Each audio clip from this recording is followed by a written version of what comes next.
Les appels spam, c'est enfin fini ?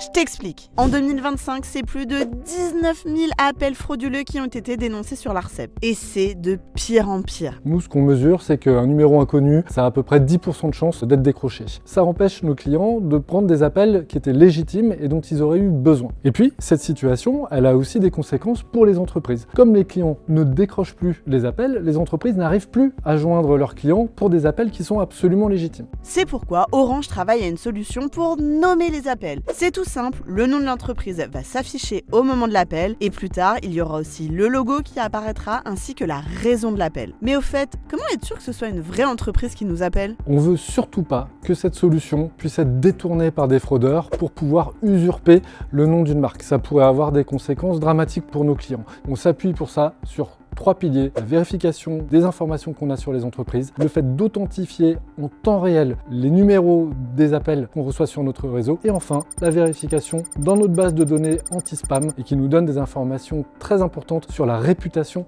des numéros appelants. Alors, comment on fait pour y avoir accès ? Notre promesse, c'est rien à faire pour bénéficier de cette fonctionnalité. Pas d'application, pas de paramétrage, pas d'option à souscrire et d'ailleurs, ce sera totalement gratuit pour le client final. En plus, ça va devenir une fonctionnalité standard adaptée par tous les acteurs des télécoms. Ça montre donc l'utilité de la démarche et l'importance d'essayer d'avoir à nouveau confiance dans les appels entrants.